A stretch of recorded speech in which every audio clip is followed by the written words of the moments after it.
الشيطان الرجيم.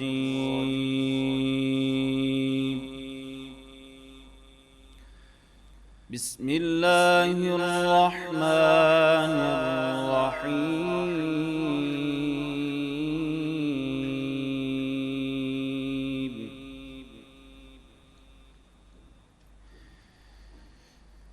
تبارك الذي جعل في السماء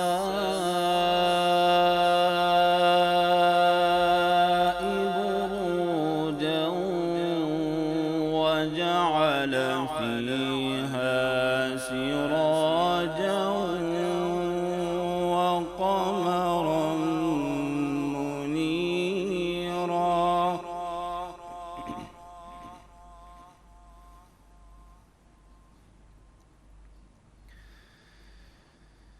وهو الذي جعل الليل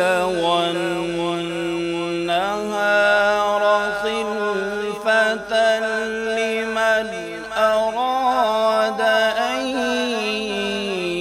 يذكر أو أراد شكورا.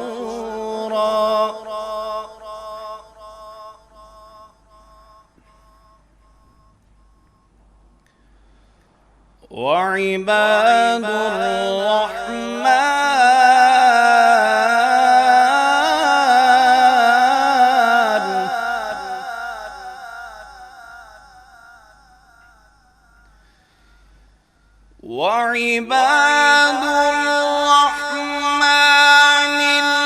الذين يمشون على الأرض هونا وإذا خاطبهم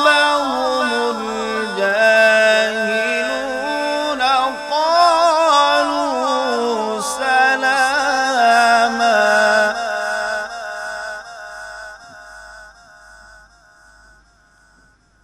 والذين يبيتون لربهم سجدا وقياما.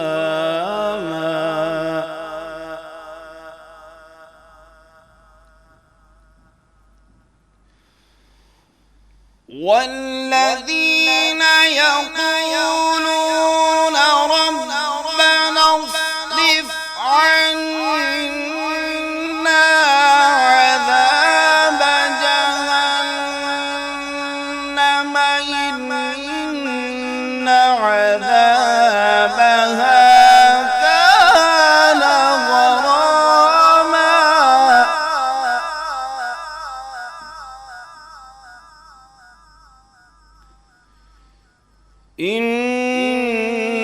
إنها ساءت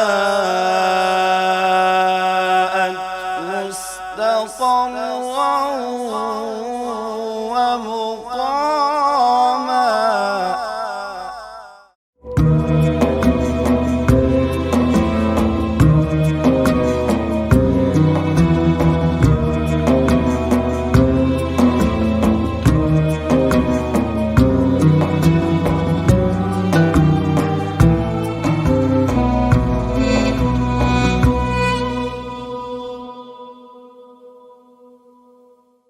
بسم اللہ الرحمن الرحیم. السلام علیکم ناظرین، میں ہوں آپ کا میزبان وقار خالد اور آپ دیکھ رہے ہیں شہر کے ہر دل عزیز چینل 9 نیوز پر سحر و افطار کی نشریات. ناظرین کرام، جیسا کہ آپ جانتے ہیں رمضان المبارک کی ان بابرکت گھڑیوں میں رمضان المبارک کے آغاز سے لے کر ابھی تک ہم آپ کے پاس مختلف پروگرام اور اسلامک اسکالرز کے ساتھ آپ کے پاس حاضر ہوتے رہے ہیں. اور جیسے کہ اس وقت رمضان المبارک رخصتی کے مراحل میں ہے اور اللہ تعالیٰ کا یہ مہینہ جو ہمارے لیے بے حساب رحمتیں اور برکتیں لے کر ہمارے پاس تشریف لایا اور اس وقت اپنے اختتام کے مراحل سے گزر رہا ہے. جیسے ایک فرزندان اسلام کے لیے رمضان المبارک کسی بھی نعمت سے کم نہیں. رمضان المبارک اپنے ساتھ بے حساب برکتیں رحمتیں لایا. اور جب رمضان المبارک رخصتی کے مراحل میں ہوتا ہے تو اس وقت عشاق اور مسلمان ایک غم اور اضطراب کی کیفیت میں ہوتے ہیں کہ ایک سخی مہمان ہمارے پاس تشریف لایا اور اب ہمارے سے رخصت ہو رہا ہے. تو ایسی صورتحال میں جو سخی مہمان ہوتا ہے جب وہ اپنے ساتھ ڈھیروں برکتیں اور رحمتیں لے کر آیا تو جاتے ہوئے فرزندان اسلام امت مسلمہ کے لیے کیا دے کر جا رہا ہے. آج ناظرین ہمارا موضوع ہوگا چاند رات کی اہمیت اور شوال المکرم کی فضیلت. اس موضوع پر گفتگو کرنے کے لیے ہمارے ساتھ اسٹوڈیو میں موجود ہیں عظیم مذہبی اسکالر اور شعبہ تحقیق سے وابستہ جناب رمضان نظر صاحب.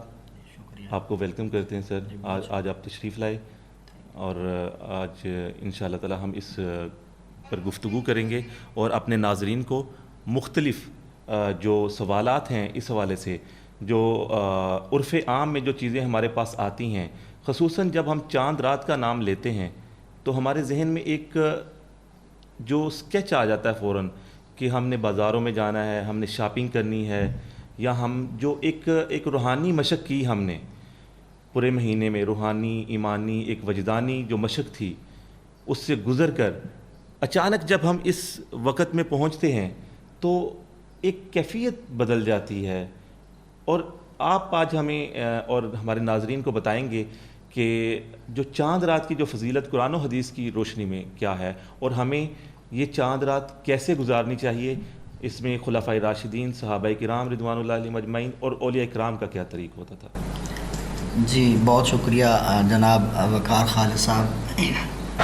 آج ایک مرتبہ پھر اس پلیٹ فارم سے میں لوگوں سے مخاطب ہونے کا شرف مجھے حاصل ہو رہا ہے.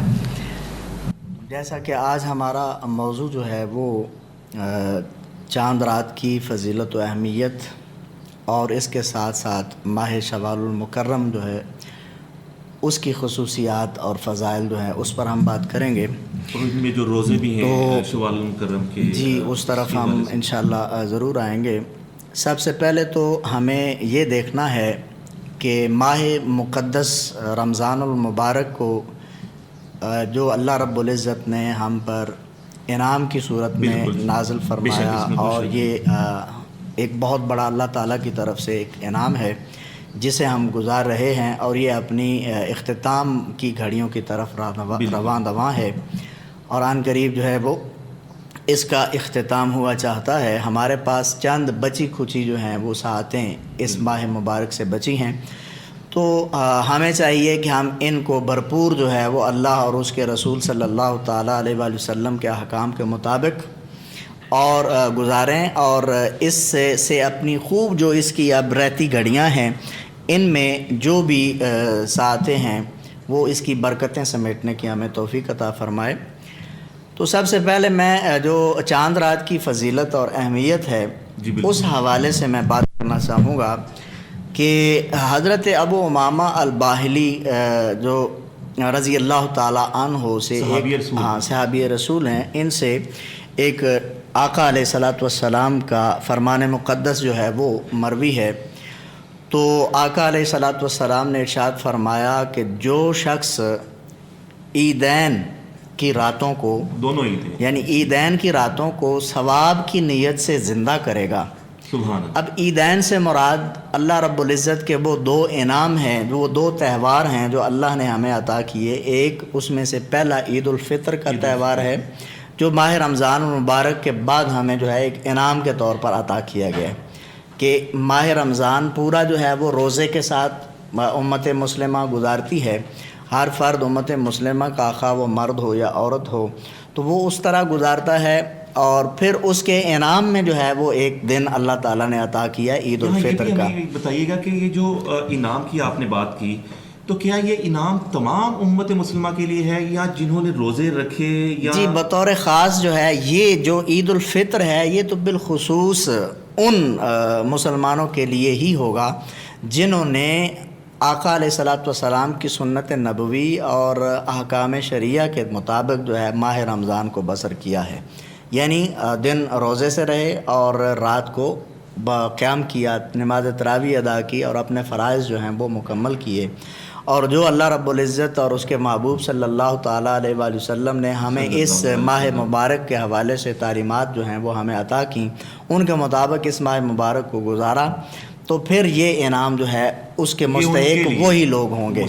اور جو اس سے بالکل بیزار رہے اور اس سے عاری رہے کہ روزہ بھی نہیں رکھا اور پھر نمازیں اپنے فرائض بھی ادا نہیں کیے، ان کا اس انعام میں کوئی حصہ نہیں ہے، خواہ وہ جتنا بھی اس پہ خرچ کریں یا وہ سجدے سنورتے رہیں، ان کے لیے محض ایک تفریح تو ہو سکتی ہے، اس کا حقیقی جو اس کی روح ہے اس کو وہ نہیں پا سکیں گے۔ سر آپ نے یہاں پہ ایک ناظرین یہ بھی جاننا چاہتے ہیں، آپ نے بڑی خوبصورت بات کی، تو یہاں پر یہ بھی وضاحت فرما دیں کہ جو لوگ جان بوجھ کر روزہ نہیں رکھا ان کا تو آپ نے بتا دیا، لیکن ایک وہ بھی طبقہ ہے جو کسی وجہ سے، بیماری کی وجہ سے یا کچھ ایسے جو رخصتیں ملی ہیں شریعت سے، تو شرعی اعتبار سے، شرعی عذر کی وجہ سے، تو ان کے لیے کیا حکم ہوتا ہے اس کا؟ ان کے لیے حکم جو ہوگا وہ یہ کہ اگر کسی شرعی عذر کی وجہ سے مثلاً روزہ نہیں رکھا، مسافر ہے اور وہ مسافر ہونے کی وجہ سے اس نے روزہ ترک کر دیا، تو روزہ جو ہے اس کو ترک کرنے کی اجازت ہے، یعنی اس وقت وقتی روزہ جو ہے وہ چھوڑ سکتا ہے اور اس کی پھر اگلے کسی دنوں میں قضا کر لے۔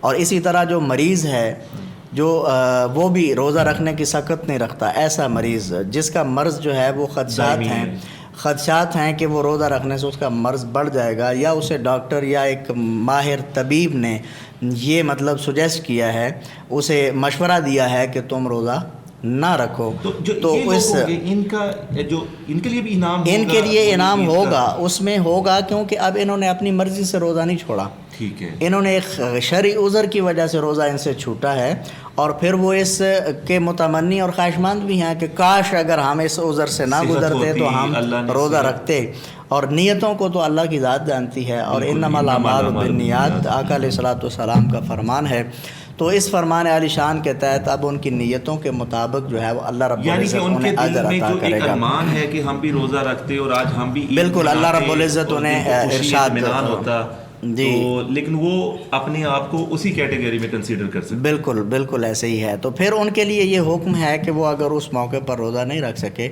تو اگلے دنوں میں، یعنی رمضان المبارک کے علاوہ اگر وہ صحت مند ہو جاتے ہیں یا ان کا وہ شرعی عذر ختم ہو چکا ہے تو اگلے روزے جو رمضان کے رہتے ہیں وہ رکھیں، اور جو ان کے چھوٹ گئے ہیں ان کو رمضان المبارک کے علاوہ دوسرے دنوں میں ان کی قضا کریں، تو اللہ رب العزت معاف فرمانے والا ہے۔ اور بالکل یہ جو چاند رات کا ہے کہ مطلب چاند رات میں جانا، شاپنگ کرنا اور ساری رات جو ہے جاگ کر گزارنا، عبادت سے دور ہو جانا، جیسے کہ عبادت اب ختم ہو گئی، ہم پر وہ چیزیں فرض نہیں رہ گئی، مسجدوں کی رونقیں جو ہیں وہ ختم ہونے کے قریب آ جاتی ہیں۔ جی، اس طرف میں آتا ہوں۔ ہمیں سب سے پہلے تو یہ جاننا ضروری ہے کہ چاند رات کی اہمیت ہے کیا، ٹھیک ہے؟ اگر ہم اہمیت اور چاند رات کی فضیلت سے واقف ہو جائیں گے تو پھر ہمیں اس کا اندازہ ہوگا کہ ہم جو لہو لغو میں مبتلا ہوتے ہیں، اس کی کوئی کھیل کود یا وہ جس طرح ہمارا رویہ ہے، روٹین بن چکی ہے، تو اس کو جو ہے ہم جیسے گزارتے ہیں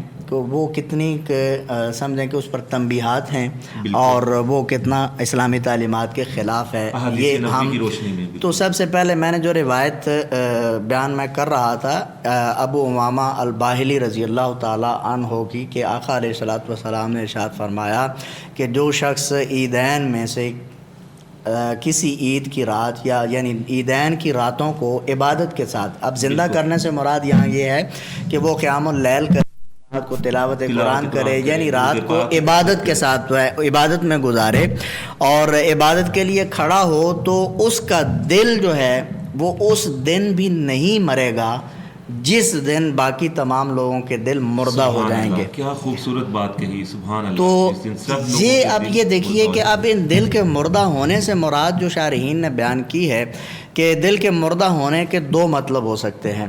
ایک مطلب تو وہ ہے کہ فتنہ و فساد کے وقت جب لوگوں پر مایوسی اور بالکل جو ہے وہ مایوس ہو چکے ہوں گے اور ان پر دل پر مردہ کیفیت چھا جائے گی، تو وہ اس دن بھی ثابت قدم رہیں گے اور ان پر وہ مردنی کیفیت جو ہے وہ طاری نہیں ہوگی۔ اور دوسرا مطلب جو ہے وہ یہ ہو سکتا ہے کہ جب اس کا دل جو ہے وہ زندہ رہے گا، تو جب حضرت اسرافیل علیہ السلام جب سور پھونکیں گے تو سور وہ کیسا عالم ہوگا. سور پھونکنے کے وقت جو ہے وہ ہر بندہ جو ہے اس پر کیفیت ایسی طاری ہو جائے گی کہ پھونک جانے کا جو ہے اس دن اس کی روح جو ہے وہ بے ہوش نہیں ہوگی.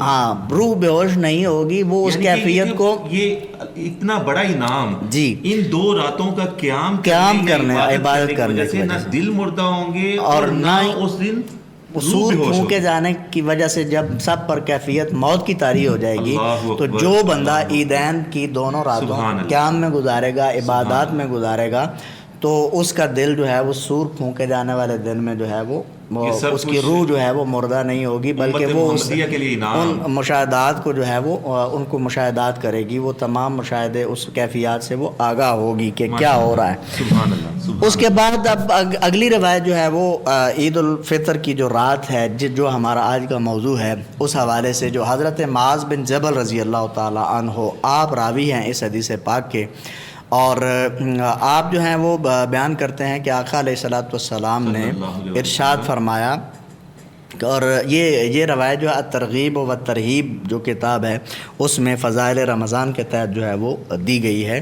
تو آپ بیان کرتے ہیں کہ آقا کریم علیہ الصلوۃ والسلام نے 5 راتوں کا جو ہے نا وہ اختصاص فرمایا. سبحان اللہ. یعنی 5 راتوں کا تعین فرماتے ہوئے آپ نے فرمایا کہ جو شخص ان 5 راتوں میں عبادت کے لیے جاگے گا یا ان کو عبادات میں گزارے گا ان 5 راتوں کو کھیل کود میں نہیں لگے گا اللہ و لعب میں نہیں جائے گا اپنی جو ہے وہ شاپنگ میں وقت نہیں گزارے گا تو یہ جو 5 راتیں ہیں ان میں اس کے اوپر اللہ رب العزت کے ذمہ واجب ہو جاتی ہے کہ اسے جنت میں داخل کرے. سبحان اللہ. یعنی اس پر جنت واجب ہو جاتی ہے. کون سی ہیں وہ اس طرف آقا علیہ الصلوۃ والسلام نے ان کا جو پہلی رات ہے لیلۃ الترویہ.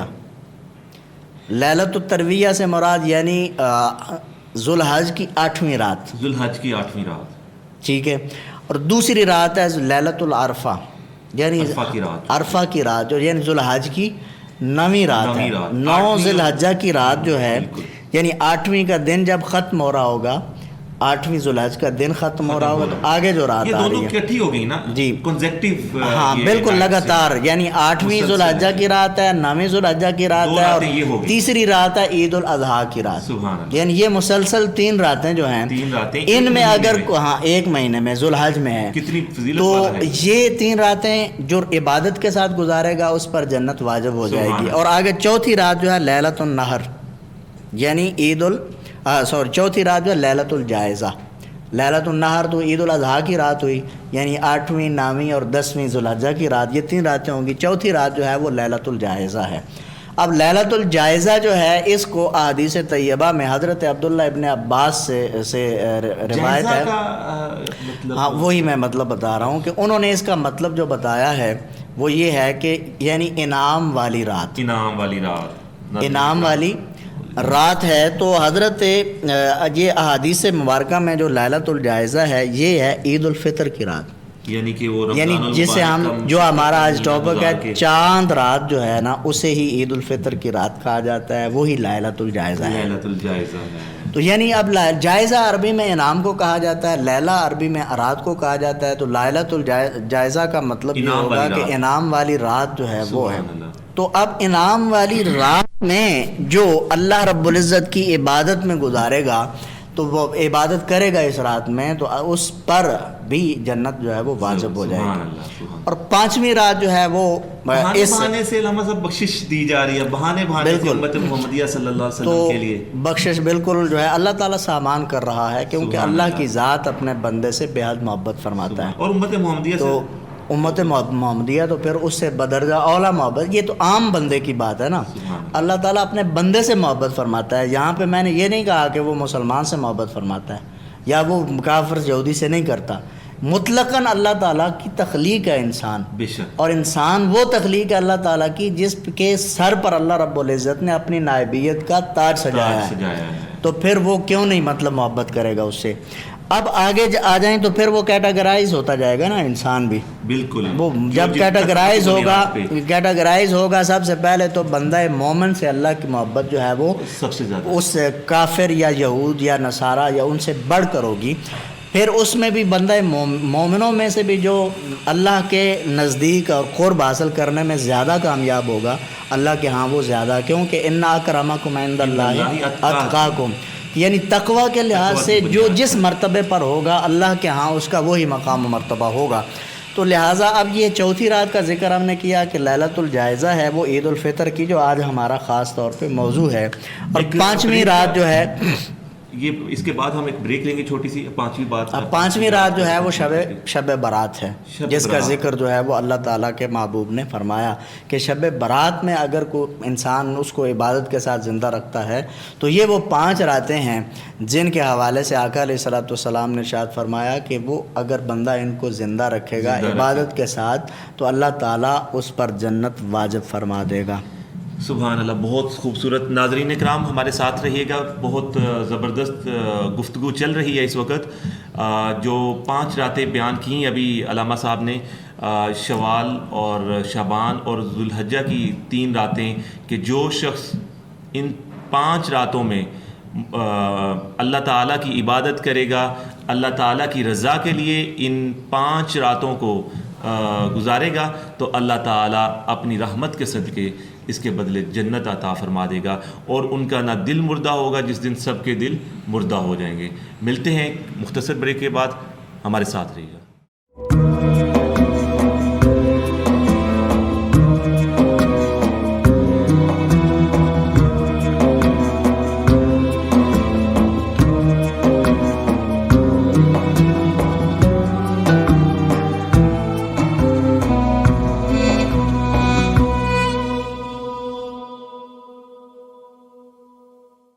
ناظرین ایک مرتبہ آپ کو پھر پروگرام میں خوش آمدید کہتے ہیں۔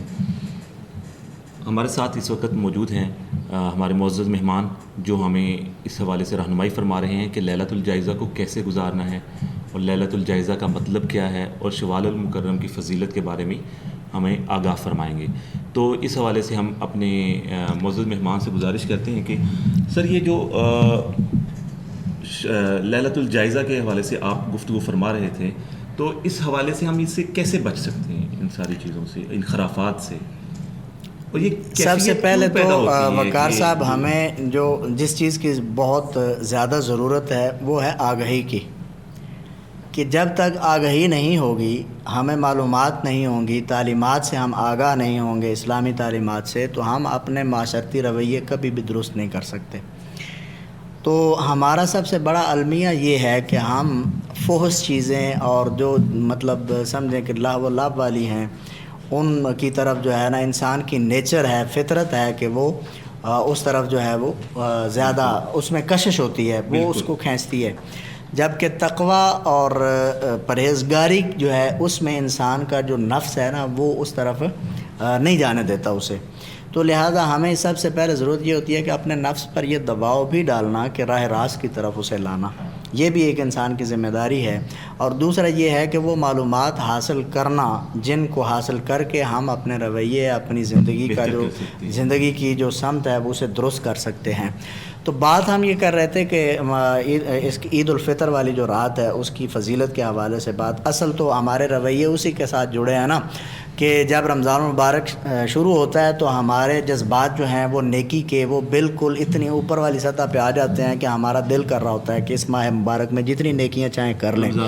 تو جوں یہ اپنے اختتام کی طرف جاتا ہے تو ہمارے وہ جذبات میں کمی آنے لگتی ہے، جبکہ اس کے اختتام کی طرف جانے کے جو اہل دل اور اہل تقوی لوگ ہیں ان کے اگر آپ اضطرابی کیفیت ہوتی ہے، ایک سچے مسلمان کے لیے جو ہے وہ بالکل اضطراب میں وہ مبتلا ہو جاتا ہے، اور وہ جو سحریاں کھانا اور افطار کرنا اور اس کی نعمتوں اور تہجد اور قیام اللیل، وہ سارے جو ہے جن کی روح پر اس کا اثر ہونے لگتا ہے نا، اسے پھر اس کا اندازہ ہوتا ہے کہ میں جو ہے نا اب یہ دن ختم ہو جائیں گے تو پھر میں کیا کروں گا۔ ہاں، تو وہ پھر ان کے چلے جانے کی وجہ سے کہ اب یہ کیفیات دور ہو جائیں گی، قیام اللیل جو ہے، تراویح کا سلسلہ، قرآن کی تلاوت کا سلسلہ اور سیر و افطار کا سلسلہ جو ہے وہ منقطع ہو جائے گا، اب تو وہ پھر اضطراب میں مبتلا ہو جاتا ہے۔ اور کیوں، اور اسے اصل میں اس کی صحیح جو ہے نا آشنائی حاصل ہو چکی ہوتی ہے. تو جو اس سے ناآشنا ہوتے ہیں ان کا رمضان المبارک چلتا رہے تب بھی وہی حال ہے، نہ چلے تو تب بھی وہی حال ہے. ان کے لیے جو ہے وہ لمحہ فکریہ ہے. ہمیں سوچنا چاہیے کہ ہماری زندگی کی جو ڈگر، کس ڈگر پہ ہماری زندگی چل رہی ہے. سر یہ ہم ایک کویسچن جو ذہن میں آ رہا ہے کہ جب ایسی کیفیت ہوتی ہے لیلۃ الجائزہ کو کہ اچانک بازاروں میں رش بڑھ جاتا ہے اور ان سارے معاملات میں آ جاتے ہیں، ہم وہ ساری چیزیں بھول جاتے ہیں. وہ جو مشق ہم نے کی ایک مہینے کی، جی سر، ایمانی، روحانی، وجدانی کیفیت میں سے گزر، تو پھر ہم کہہ سکتے ہیں اگر ہم اس دن اپنے آپ کو کنٹرول نہیں کر سکتے تو پھر ہم نے وہ خاطر خواہ وہ فائدے نہیں اٹھائے رمضان المبارک سے. جی بالکل آپ نے بجا فرمایا. سب سے پہلے تو ہمیں یہ دیکھنا چاہیے کہ جب رمضان المبارک اپنے اختتام کی طرف ہوتا تو ہمارے اسلاف کا رویہ کیا ہوتا. بالکل. تو جب ہم ان چیزوں کو جانیں تو پھر ہمیں پتہ چلے گا کہ ہمیں کیا کرنا چاہیے. بالکل اس میں روشنی ڈالیں. اب یہ ہے کہ ہمارے اسلاف جب آخری جو رمضان المبارک اختتام کی طرف ہوتا تو ہمارے اسلاف سے منقول ہے کہ وہ جب رمضان المبارک جو ہے وہ 6 ماہ پہلے 6 ماہ پہلے جو ہے اس کو پانے کی دعا کرتے کہ یا اللہ ہمیں رمضان المبارک تک جو ہے وہ پہنچا دے، ٹھیک ہے، تاکہ ہمارے اس سے پہلے وہ برکت ہم سمیٹ سکیں. اور جب رمضان المبارک جو ہے وہ گزر جاتا تو اگلے 6 ماہ جو ہے اس کی قبولیت کی دعائیں مانگتے رہتے، یعنی اسی فکر میں رہتے کہ اب یا اللہ تو ہمارے اس ماہ رمضان المبارک کی نیکیوں کو، روزوں کو جو ہے وہ اپنی بارگاہ میں قبول 6 ماہ تک یہ جو ہے وہ استدلال دعائیں کرتے رہتے. سال ان کا اسی کیفیت میں گزر جاتا ہے کہ رمضان کے انتظار میں اور رمضان کے غم میں، الوداع میں اور غم میں. تو ہمارا کیا ہوتا ہے، جو ہی چاند رات آئی، اعلان ہوا نہیں، ہلال کمیٹی نے اعلان کیا کہ چاند طلوع ہو گیا جی عید کا، تو بس ہمیں سب کچھ بھول گیا، ہم نماز مغرب بھی چھوڑ دیتے ہیں. عشاء تو دور کی بات ہے. تو نماز مغرب چاند کے دیکھنے میں انتظار میں گزر جاتی ہے. چاند کا اعلان ہوا تو بس سر پر دوڑے گھروں سے نکلے اور نہ آؤ دیکھا نہ تاؤ. بعض لوگ جو ہیں اس ہڑبڑی میں جو ہے وہ نکلتے ہیں کہ موٹر سائیکل دوڑائی، گاڑی دوڑائی، ایکسیڈنٹ کا شکار ہو جاتے ہیں اور وہ خوشی جو ہے وہ ان کی موت میں بدل جاتی ہے، غمی میں بدل جاتی ہے، گھر والوں کے لیے، خاندان کے لیے. اس کے بعد جو ہے ہم نے جس طرح پورا ماہ رمضان جو ہے وہ گزارا اور ہمارے بازاروں میں چاند رات میں اس حد تک جو ہے وہ سمجھیں کہ وہ ہو جاتا ہے، گتھم گتھا رش ہوتا ہے کہ وہاں پر مرد بھی اسی طرح اور خواتین بھی، اور مرد و خواتین جو ہے مخلوط شاپنگ ہو رہی ہے. تو یہ ایک تو اسلامی تعلیمات کی ایسی دھجیاں ہیں کہ جو اڑائی جا رہی ہیں. تو ہمیں اس میں جو ہے یہ بھی ہمیں دیکھنا چاہیے، لمحہ فکریہ ہمارے لیے کہ خواتین کو کس طرح جانا چاہیے بازاروں میں. یہ خواتین کے لیے سوچنے کی بات ہے. مردوں کو جو ہے وہ حیا کی چادریں کس طرح جو ہے وہ اوڑھنی چاہیے، ہاں ان کو اپنانا. حضرت علی المرتضیٰ کرم اللہ وجہہ الکریم جو ہے ان کے بارے میں جو ہے ایک نقل کیا جاتا ہے، منقول ہے کہ جب رمضان المبارک کی آخری رات آتی تو وہ اعلان کرواتے. کیا اعلان کرواتے؟ وہ اعلان یہ کرواتے کہ جس کی عبادت قبول ہو گئی ہے اسے مبارک ہو. اللہ اکبر. یعنی جس کی عبادت، روزہ، عبادات اور قبول ہو گئی ہیں اسے کیا ہو، اور اسے مبارکباد دیتے. اور جو اس نعمت سے محروم رہے ان کے، یعنی جنہوں نے روزہ نہیں رکھا ان کو پتہ چلتا ہے کہ ان کے ہاں جا کے افسوس کرتے، تعزیت کرتے کہ یار تم اس جو ہے رحمت اور اس نعمت سے محروم ہو گئے ہو. تو یہ حضرت عبداللہ بن مسعود رضی اللہ تعالیٰ عنہ ان کلمات کے علاوہ جو ہے وہ الفاظ منقول ہیں ان سے کہ آپ فرمایا کرتے ہیں کہ عبادت قبول ہونے کے لیے آپ لوگوں کو مبارک ہو. یعنی یہ جو عبادات روزہ ماہ رمضان میں آپ لوگوں نے کی ہیں یہ قبول ہونے کے لیے آپ کو مبارک ہو. اور جو عبادت کی بنیاد پر، اور جو سے رہ جانے والے ہیں ان کے لیے وہ دعا کہ اللہ تعالیٰ تمہاری اس پریشانی کا ازالہ کرے، تمہاری اس یعنی اس نعمتوں سے جو ان نعمتوں کا جو ہے تم اس سے محروم ہو گئے ہو، اللہ تعالیٰ اس کو کیا ہے اس پریشانی کا ازالہ فرمائے. رضی اللہ تعالیٰ کرتے تھے کہ جس نے اس عزم و ارادہ سے روزہ رکھا کہ میں ماہ رمضان کو جس طرح گزاروں گا پورا سال آئندہ اللہ تعالیٰ کی نافرمانی نہیں کروں گا، تو وہ اللہ تعالیٰ اسے بغیر حساب کتاب کے جنت میں داخل فرما دے گا۔ جو اس مشق کا اس مشق کا اصل مقصد جو ہے وہ یہ ہے کہ ماہ رمضان جس طرح گزارا ہے اس نیت سے گزارنا ہے کہ آئندہ بھی میں پورے 11 ماہ جو ہے وہ اللہ کی نافرمانی نہیں کروں گا۔ تو اس طرح وہ روزہ رکھتا ہے، اس طرح عبادات بجا لاتا ہے، اس طرح وہ رمضان مبارک کے شب و روز گزارتا ہے، تو آئندہ بھی پھر وہ کرتا رہتا ہے، اس پر کار بند رہتا ہے، تو اللہ تعالیٰ اسے جنت میں داخل فرما دے گا۔ اور آپ فرماتے ہیں کہ اس کے برعکس جو یہ کرتا ہے کہ روزے اس رکھتا ہے اور اپنے رب کی پھر بعد میں نافرمانی بھی شروع کرتا ہے، رمضان مبارک تو گزارتا ہے، روزہ بھی رکھتا ہے، عبادات بھی گزارتا ہے، گناہوں سے بچتا ہے، سارا کچھ کرتا ہے، لیکن حضرت کعب رضی اللہ تعالیٰ عنہ آپ فرماتے ہیں کہ جب رمضان گزرتا ہے، جو ہی رمضان گزرتا ہے اور اگلا شوال شروع ہوتا ہے، عید چاند رات یا آگے پورا سال وہ انہی گناہوں کا مرتکب ہوتا ہے جو رمضان سے پہلے کرتا رہا ہے، اللہ تعالیٰ کی نافرمانیاں کرنے لگ جاتا ہے، نماز فرض جو ہے وہ بھی ادا نہیں کرتا، اور مطلب غیر شرعی امور جو ہے وہ انجام دینے لگ جاتا ہے۔ تو اللہ تعالیٰ کے پاک محبوب صلی اللہ تعالیٰ علیہ وسلم کے یہ پیارے صحابی حضرت کعب رضی اللہ تعالیٰ عنہ فرماتے ہیں کہ اس کی جو وہ ہے روزوں کی عبادت وہ بھی اس کے منہ پر مار دی جاتی ہے۔ اللہ، تو یہ تمام اس کے بعد آگے دیکھیے حضرت عبداللہ بن عمر، میں حضرت یہ آپ کی بات کاٹ رہا ہوں یہاں پہ، پھر جو آج جو صورتحال ہے جی یہ تو بڑی پریشان کن ہے، ہمیں اپنا جائزہ لینا چاہیے، ہمارے لیے یہ المیہ ہے، خود احتسابی کا وقت ہے۔ اور ایک بات آپ یہ دیکھنا، حضرت عمر بن عبدالعزیز ان کے نام سے کون واقف نہیں ہے؟ ان کی جو شخصیت ہے، کردار ہے، بلکہ دوسرے فالو کرتے ہیں، ان کی جو ایس او پیز ہیں، اصول ہیں، وہ ان کو فالو کرنے والے ہیں۔ اور ان کے بارے میں تو جو مشرکین اور یعنی غیر مسلم لوگ ہیں، مفکرین ہیں، انہوں نے تو یہاں تک بھی کہا ہے کہ اگر ایک عمر یعنی 2 عمر آئے ہیں، حضرت عمر رضی اللہ تعالیٰ عنہ اور دوسرے عمر بن عبدالعزیز رضی اللہ تعالیٰ عنہ، تیسرا عمر بھی پیدا ہو جاتا نا تو دنیا سے کفر کا نام و نشان مٹ جاتا، یعنی ایسا انہوں نے اپنے کردار سے رول ماڈل ہیں، حقیقی رول ماڈل۔ تو اب یہ کیا کرتے ہیں، جب رمضان المبارک ختم ہو جاتا تو آپ اپنے شہروں میں ایک مراسلہ یعنی ایک خط دے کر روانہ فرماتے۔ اس خط میں لوگوں کے لیے کیا تلقین ہوتی؟ اس خط میں یہ تلقین ہوتی کہ اے لوگوں تم استغفار کرو، اللہ کی بارگاہ میں استغفار کرو اور مغفرت طلب کرتے رہو، اور صدقہ فطر جو ہے وہ ادا کرو، یہ تلقین ہوتی۔ اور کیوں صدقہ فطر کی استغفار جو ہے وہ کیا ہے، وہ اللہ تعالیٰ اس سے بہت پسند کرتا ہے۔ اور صدقہ فطر کی تلقین کیوں کی جاتی کہ صدقہ فطر جو ہے وہ ایک ایسا صدقہ ہے، عمل ہے کہ جو اگر روزے دار سے اگر کوئی روزے میں کوئی کوتاہی، اس سے کوئی کوتاہی ہو جائے روزے دار سے، تو پھر کیا ہے کہ اللہ تعالیٰ اس صدقہ فطر سے اس کی کمی کو، کوتاہی کو پورا فرما دیتا ہے۔ اور استغفار کرنے کی وجہ کیا تھی کہ جو روزے میں کمیاں واقع ہوتی ہیں، کوتاہیاں ہوتی ہیں روزے دار سے، بشری تقاضے کے تحت اللہ تعالیٰ اس استغفار سے ان کو جو ہے وہ ختم کر دے، ان کو معاف فرما دے۔ اور آپ ساتھ اس کے ساتھ ساتھ آپ یہ بھی تلقین فرمایا کرتے کہ اے لوگوں، حضرت آدم علیہ السلام جو آپ کے جد امجد ہیں، ان کے الفاظ کے ساتھ جو ہے وہ دعا کیا کرو، ربنا ظلمنا انفسنا وان لم تغفر لنا وترحمنا لنکونن من الخاسرین۔ تو یعنی جیسے حضرت آدم علیہ السلام نے اپنے پاک پروردگار کے ہاں یہ التجا کی ہے، اس طرح تم بھی کیا کرو، التجا کرو، اور تم حضرت ابراہیم علیہ السلام کے حوالے سے جو ہے ان کی طرح دعا کیا کرو اللہ کی بارگاہ میں۔ وہ دعا کیا ہے؟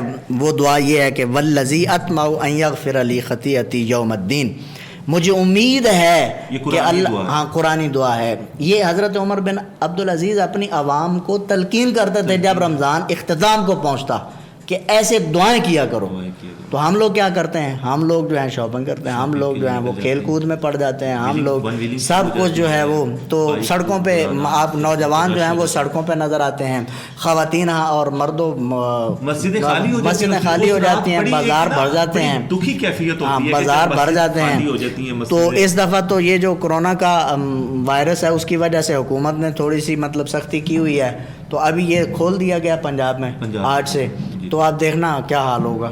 تو آپ یہ جو حکومتی ساری جو ہے وہ اللہ تعالیٰ اپنی حفظ و امان میں رکھے ان ساری ہاں, تو یہ چیزیں جو ہیں اس کی ایس او پیز کو بھی فالو نہیں کیا جائے گا, دکاندار بھی نہیں کریں گے, عوام بھی نہیں کرے گی, تو اب پھر اس کا یہ ہے کہ یہ وائرس بھی پھیلے گا. تو یہ وائرس تو پھیلے گا ہی پھیلے گا, اللہ تعالیٰ کے جو احکامات ہیں ان کی بھی دھجیاں اڑیں گی, انہیں بھی ہم پر سے پوچھ ڈال دیں گے. تو یہ ہمارے لیے سوچنے کی بات ہے. تو حضرت آپ نے فرمایا کہ حضرت ابراہیم علیہ السلام کی طرح دعا کیا کرو, پھر فرمایا کہ حضرت موسیٰ کا طریقہ اپناؤ, ہاں حضرت موسیٰ علیہ السلام کے الفاظ کے ساتھ دعا کیا کرو, رب انی ظلمت نفسی, اے اللہ, یعنی ان الفاظ کے ساتھ چاند رات کو یا رمضان جب ختم ہو رہا ہے تو اس کو دعا کرو. اور پھر فرمایا حضرت یونس علیہ السلام کی طرح جو ہے ان کے الفاظ کے ساتھ اللہ کی بارگاہ میں دعا کیا کرو. چونکہ وقت ہمارے پاس اختتام کی طرف جا رہا ہے, تو آپ شوال المکرم کے حوالے سے بھی کچھ جی بالکل اس طرف بھی آتا ہوں. اور یہ ہے اسی طرح ہمارے اسلاف جو ہیں وہ اس فکر میں رہتے کہ رمضان المبارک جو ہے وہ اب جا رہا ہے, تو اس کے علاوہ جو ہے وہ اس کی ہمیں قبولیت کیسے کروانی ہے, یہ ان کو فکر لاحق ہوتی تھی. چہ جائے کہ وہ مطلب دنیا و مافیہ کی چیزوں میں گم ہو جائیں, بلکہ ان کی توجہ صرف یہ ہوتی ہے کہ ہماری عبادات اللہ کی بارگاہ میں قبول کیسے ہوں گی. حقیقی مہمان کی حقیقی قدر کیا کرتے ہیں, حقیقی قدر کا. اب شوال المکرم جو ہے, شوال المکرم کی طرف آئیں تو اس کے فضائل میں یہ سب سے پہلے 4-5 چیزیں جو ہیں وہ ایسی خصوصیات کے ساتھ ہیں شوال المکرم کے, کہ ان میں جو ہے وہ سب سے پہلی بات تو یہ ہے کہ یہ وہ مہینہ ہے کہ اس کے بارے میں آقا علیہ الصلوۃ والسلام نے فرمایا کہ ثم اتبع ستن, یعنی 6 روزے جو ہیں, جو جس نے روزے رمضان المبارک کے روزے رکھے, نہیں جس نے رمضان المبارک کے روزے رکھے اور اس کے ساتھ پھر 6 روزے شوال کے رکھے, ہاں, تو پھر وہ کیسے ہے, وہ ایسے ہے کہ جیسے اس نے پورے سال کے روزے رکھے. 6 روزوں سے 6 روزوں سال کے روزوں کا. اب یہ دیکھیں کہ شوال المکرم میں 6 روزے رکھنے کا یہ سنت متواترہ ہے. آقا علیہ الصلوۃ والسلام جو ہے وہ ہمیشہ رکھتے تھے, ہاں رکھتے تھے. اور آپ نے ساتھ میں یہ فرمایا کہ رمضان کے روزوں کے بعد جو ہے وہ کیا ہے, جس نے 6 روزے رکھے شوال کے, تو گویا کہ وہ ایسے ہے جیسے اس نے پورا سال. صائم الدہر کا لفظ جو ہے, صیام الدہر, یہ لفظ ہیں حدیث پاک میں کہ پورا زمانہ روزے رکھنے کے مترادف ہے. اب شارحین نے فرمایا کہ جس طرح کہ اللہ رب العزت نے ارشاد فرمایا من جاء عامل صالح فلہ عشر امثالہا, ٹھیک ہے, من جاء بالحسنۃ فلہ عشر امثالہا, جو ایک نیکی کے ساتھ آیا اس کے لیے اس کی مثل 10 ہے. تو اب یہ دیکھیے کہ ماہ رمضان المبارک جو ہے اس کے 30 دن کے روزے ہیں. اب اس 30 ہر روزہ کتنے دن, کس کے 10 دنوں کے مطابق 30 کو حساب لگائے نا, تو وہ کتنے 10 مہینے بنتے ہیں, 10 مہینے, سبحان اللہ, 10 ماہ بنتے ہیں. تو لہذا ایک نیکی کا اجر جو ہے وہ 10, ایک روزے کا جو ہے تو اس کا اس کو کریں کیلکولیٹ, تو وہ 10 ماہ کے روزوں کا ثواب بنتا ہے. تو لہذا 10 مہینے رمضان کے بدلے میں ہو گئے. اور یہ جو 6 روزے ہیں یہ جب کریں گے اس کو ایک روزہ, تو لہذا یہ 60 دن بنیں گے. تو اس لحاظ سے اب اگر بندہ یہ 6 روزے بھی رکھتا ہے تو 2 ماہ کے بدلے یہ ہو گئے, اس لیے پورا سال جو ہے وہ اس کو روزوں کا ثواب ملے گا. بڑی پیاری گفتگو کی آپ نے آج کے پروگرام میں, اور ناظرین کے لیے یہ بہت مفید باتیں تھیں. وہ بہت ساری ایسی چیزیں جن کو ہم نے بھلا دیا ہے. خواتین و حضرات, ہمیں اس چیز کا خصوصی خیال رکھنا چاہیے کہ ایک غوطہ زن جب سمندر میں غوطہ لگاتا ہے اور وہاں سے جا کر ہیرے جواہرات جو موتی ہیں وہ نکال کر لاتا ہے, اور لا کر اگر وہ جب باہر نکلے اس کو پھینک دے پھر, تو اس کی وہ جو غوطہ زنی تھی, جو محنت تھی, جو مشقت تھی, اس کو کیا فائدہ حاصل ہوگا. رمضان المبارک کی مثال بھی ایسے ہی ہے کہ اگر اس مہینے میں ہم نے عبادات کی, ریاضت کی, ہم نے روزے رکھے, قیام اللیل کیا, اور اس کے بعد پھر ہم نے چاند رات کو اپنے آقا کریم علیہ الصلوۃ والسلام کے بتائے ہوئے طریقے پر عمل نہ کیا, خلفائے راشدین کے بتائے ہوئے طریقے پر عمل نہ کیا, اور سلف صالحین کا جو طریقہ تھا، جیسے کہ ہمارے آج کے معزز مہمان اس پر بڑی احسن انداز سے گفتگو فرما رہے تھے، اگر ہم نے ان ساری چیزوں پر عمل نہ کیا تو پھر اس کی مثال ویسے ہی ہے کہ ہم نے محنت کی اور اس کو ایک لمحے میں اپنا ضائع کر دیا۔ اللہ تعالیٰ سے دعا ہے کہ اللہ تعالیٰ ہمیں اس پریشانی سے بچائے۔ جو ابھی ہم دعا کے لیے گزارش کریں گے اپنے معزز مہمان سے کہ لیلۃ الجائزہ کے حوالے سے ہمیں اللہ تعالیٰ عبادت کی توفیق عطا فرمائے اور شوال المکرم کی فضیلت کو سمجھنے کی توفیق عطا فرمائیے۔ ناظرین کرام، ہمارے ساتھ رہیے گا۔ متصل دعا کے بعد انشاءاللہ نبی کریم صلی اللہ علیہ وسلم کی بارگاہ اقدس میں گلہائے عقیدت پیش کیا جائے گا، تو وہ بھی سماعت فرمائیے گا۔ انشاءاللہ یہ جو سلسلہ ہے سحر ٹرانسمیشن اور افطار ٹرانسمیشن کا، یہ جاری رہے گا۔ تو میں گزارش کرتا ہوں اپنے معزز مہمان سے۔ الحمد للہ رب العالمین والعاقبۃ للمتقین والصلاۃ والسلام علی سید الانبیاء والمرسلین وعلی آلہ واصحابہ اجمعین۔ یا پروردگار، آقا علیہ الصلاۃ والسلام کے طفیل ہمارے ان نمازوں، روزوں اور تمام جو عبادات ماہ رمضان میں ہم نے کی ہیں، ان کو اپنی بارگاہ میں قبول فرما، اور جو ماہ رمضان کی بچی کچی گھڑیاں، لمحات ہیں مولا، ان لمحات میں زیادہ سے زیادہ نیکیاں، برکات سمیٹنے کی توفیق عطا فرما۔ یا الہی، اگر ہم سے اس میں کوئی کوتاہی کمی رہ گئی ہے تو اپنی پاک رحمت کے صدقے سے اور شان رحمت کے صدقے سے مولا ہمیں معاف فرما۔ اور آئندہ کے لیے مولا یہ جو ہم نے پریکٹس کی ہے اس ماہ مبارک میں، پورا سال اس پر کاربند رہنے کی توفیق عطا فرما۔ ہمارے اندر نیکیوں کے جذبات اور احساسات کو مولا، دوسروں کے لیے احساسات کے جذبوں کو مولا ہمیشہ ہمیشہ کے لیے تر و تازہ فرما۔ اور آئندہ پورا سال مولا ہمیں آقا علیہ الصلوۃ والسلام کی اتباع میں گزارنے کی توفیق عطا فرما۔ اور جو ہر ماہ کے لحاظ سے جو خصوصیات ہیں مولا، ان کو فالو کرنے کی توفیق عطا فرما۔ ہر ماہ ایام بیت کے روزے ہیں مولا، انہیں رکھنے کی توفیق عطا فرما۔ یا الہی، ان نیکیوں کی جو بہار ہے مولا ہماری زندگیوں میں تا دم آخر مولا، اس پر ہمیں کاربند فرما۔ اور چاند رات اور عید الفطر کے دن اور اس کے بعد کے جو معاملات ہیں مولا، ہمیں ان میں لا و لاب میں پڑھنے سے بچا، اور آقا علیہ الصلوۃ والسلام کے طریقہ پر، آپ کے صحابہ کے طریقہ پر، اہل بیت اطہار کے طریقہ پر اور سلف صالحین کے طریقہ پر زندگی گزارنے کی توفیق عطا فرما۔ ربنا تقبل منا انک انت السمیع العلیم وتب علینا انک انت التواب الرحیم۔ یا پروردگار، اس ماہ مبارک کے صدقے، آقا علیہ الصلوۃ والسلام کی شان رحمت للعالمین کے صدقے، یہ جو وبا ہے جس نے پوری دنیا کو اپنی لپیٹ میں لیے ہوئے مولا، اسے دور فرما۔ اب بنی نوع انسان کو مولا اس سے نجات عطا فرما۔ وصلی اللہ تعالی علی خیر خلقہ محمد وعلی آلہ واصحابہ اجمعین برحمتک یا رب۔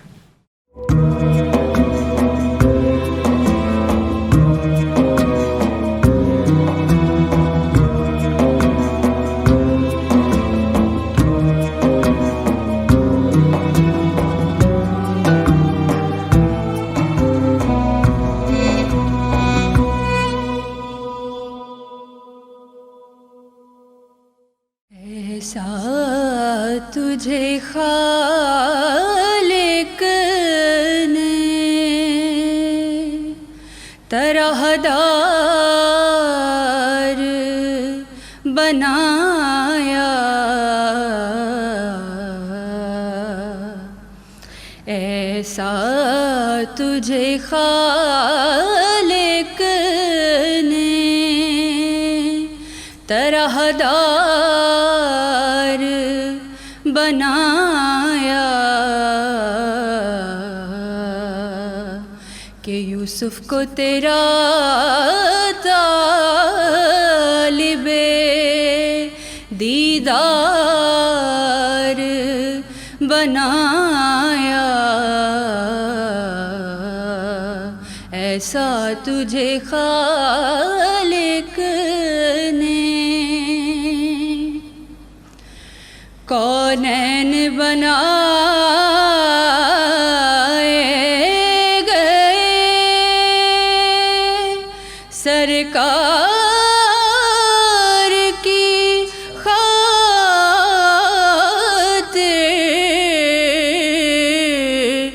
کونین بنائے گئے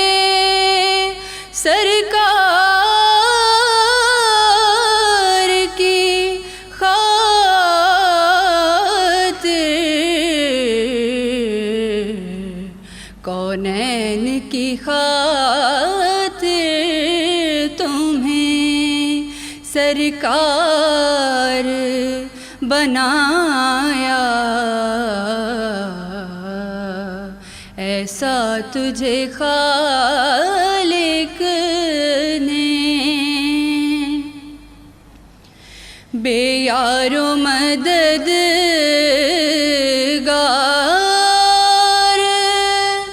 جنہیں کوئی نہ پوچھے،